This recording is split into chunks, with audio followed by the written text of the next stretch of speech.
How to create a TikTok business account. Hello guys, this is Atticus and welcome back to another tutorial video.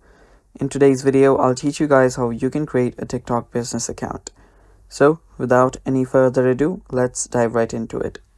So the first step here is open up your TikTok. Make sure that you're logged into your account. And after doing that, tap on the three lines on the top right. Then head over to settings and privacy. And here you will find the account section. Tap on account on the top. There you will see an option called switch to business account. So tap on that. After you tap on that, now you will have to set up few things. So tap on next. Now choose your category. So let's say I'm just gonna choose education and training. Tap on next. Now you will have to add your email address, add your bio, and after doing that, you can now visit your business suite.